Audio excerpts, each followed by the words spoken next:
2, 1. Apparently a tower went down. That's certainly not the case, as that's probably just a display bug with the game going on at the time.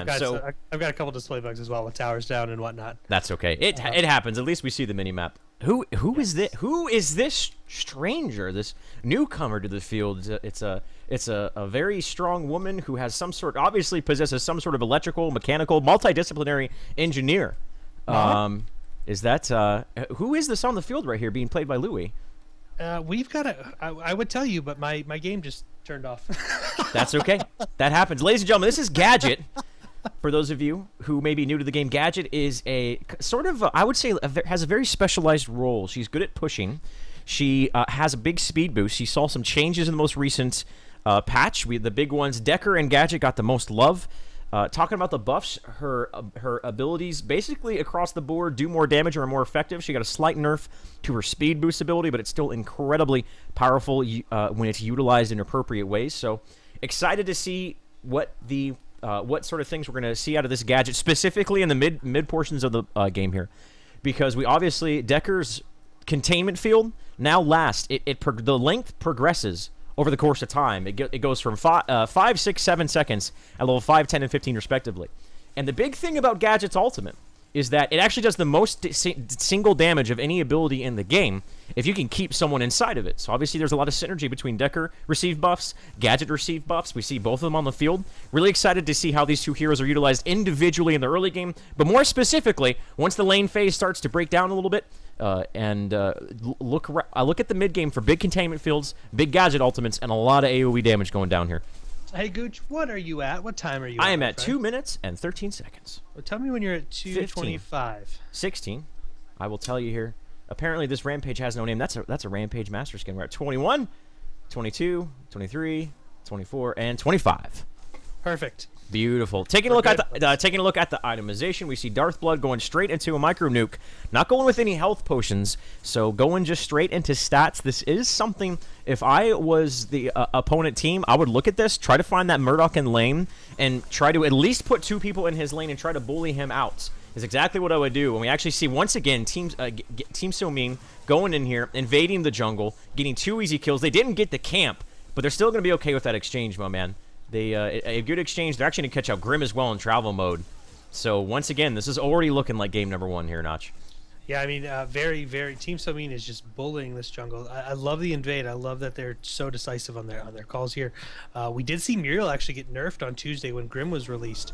So early game, she's not as strong as she was. She's still an absolutely amazing hero, but she's definitely easy to pick off. I do want to point out though, Mad Spore Sash was disabled. It was. Oh, Darth Blood is going to fall. Darth Blood, give that man a handicap sticker because he's going to be disabled as well right there, man. Wow. I'm not sure if he's going to be able to recover from that one. Might have a little bit limp in this game for a while, but Team So Mean, they're pretty much doing exactly what they did last game. Recipe of success, don't change it. Aggressive invasion, stealing the camps once again. That right there is effectively a 1,600 experience discrepancy between the two teams right off the get-go, not including the kills that they've already granted. Let's take a look at this Gadget's itemization, and it's very boring right now.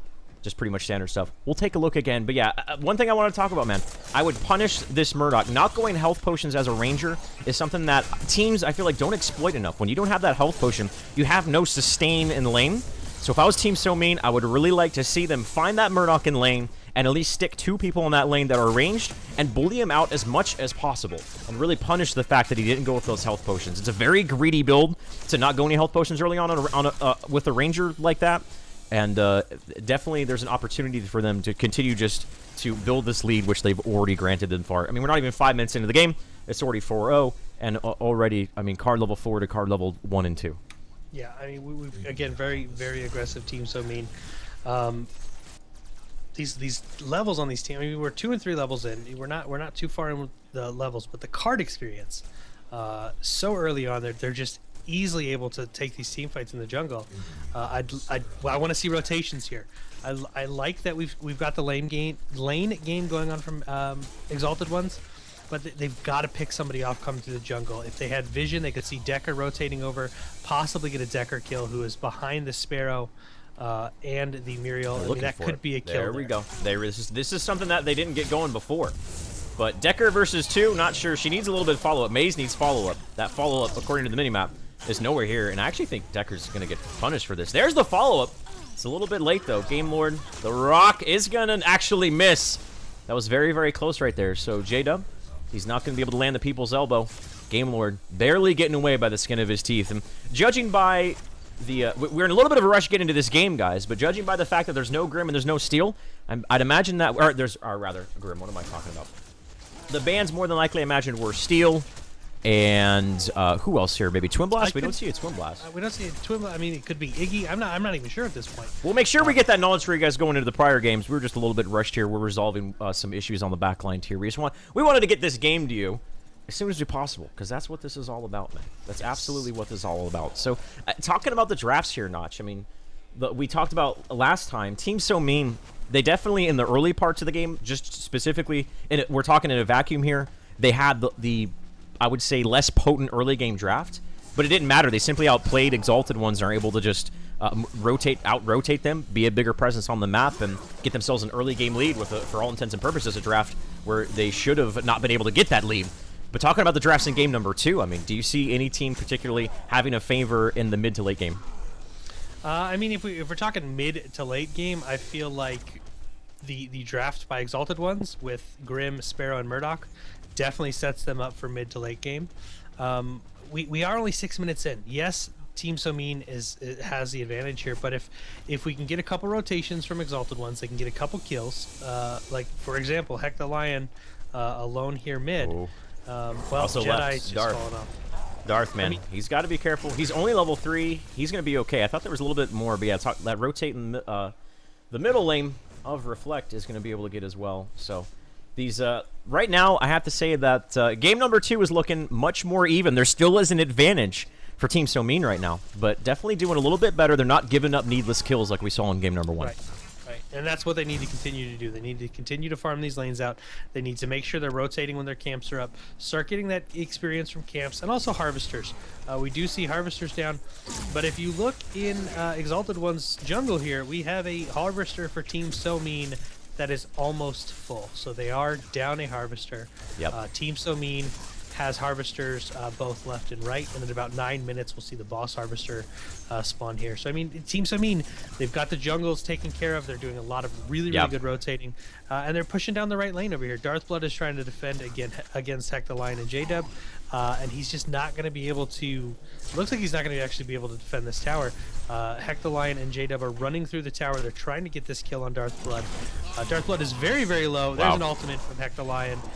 Which the ultimate for Grim is GTFO. Yeah. It's an ultimate that locks onto an enemy hero. Oh, Gadget, looks like we missed something over here on the other side of the field as well. A double kill. The Gadget Decker. I don't think there was a containment field that went down, but this is, once again, Team So Mean. They dived a tower, got a kill on one side of the map. They are just a presence across the map, and Exalted Ones simply can't compete with them right now. They are going to be able to get this tower in the right lane, which is the graphical error there, but it is going to be going down right now. Right lane is to lose all your towers initially. If you're going to lose one, it might as well be the right lane. Left lane, obviously, is a very important lane because that is where you turn in the Orb Prime. Neither of these teams, we're not seeing those kind of early game timings we saw last week quite yet, where around 9 to 12 minutes, teams would just, I mean, whether they had an advantage or not, we'd always see big exchanges around that Orb Prime pip. Godson actually goes down as well, right outside the jungle. And this is the Team So Mean we saw before. I was giving cred to Exalted Ones. They were playing a little bit more cleanly, but they're starting to fall apart again, man. If they continue, if they don't consolidate themselves, get themselves in the lane, and stop giving up these kills, I think game number 2 is going to be pretty much the exact same story as game number 1.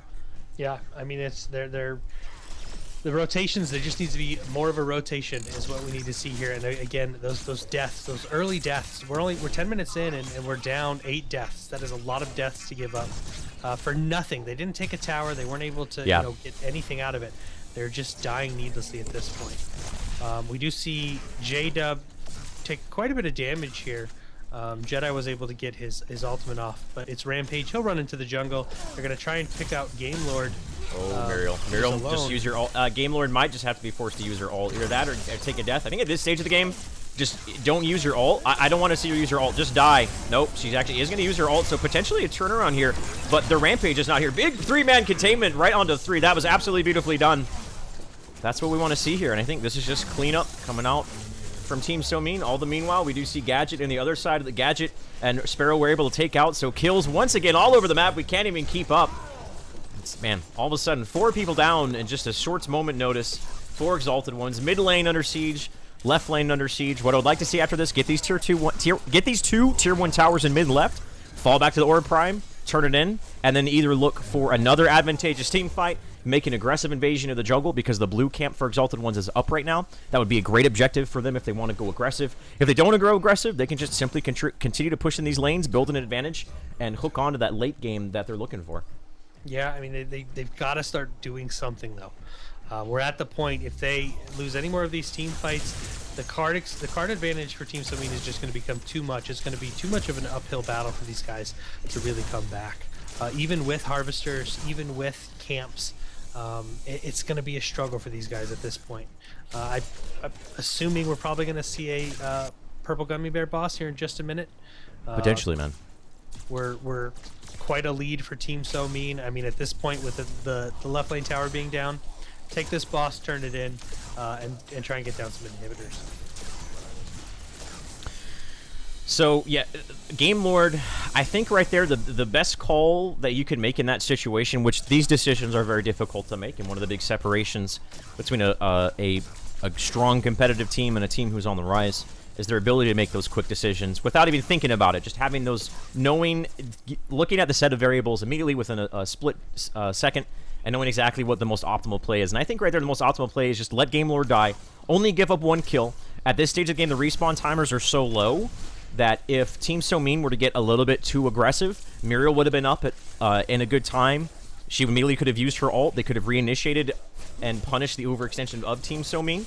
Because when you are behind like that, you can kind of bet on your opponents. Maybe their eyes getting a little bit bigger than their stomach. And that's something I would have liked to see them do, but unfortunately, not going to be the case. And you called it, Notch.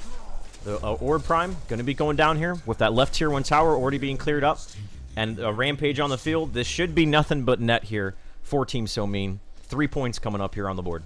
Yeah, very easy to run this in. God's Son is kind of in a weird situation here. They see him. Louis was able to catch him out. He has his ultimate, but he's taking so much damage. I think he's gonna try and leap away. Louis was like, "No, you're not going anywhere." Yeah, preemptively putting himself in that spot right there, man. Good kill from Team So Mean here.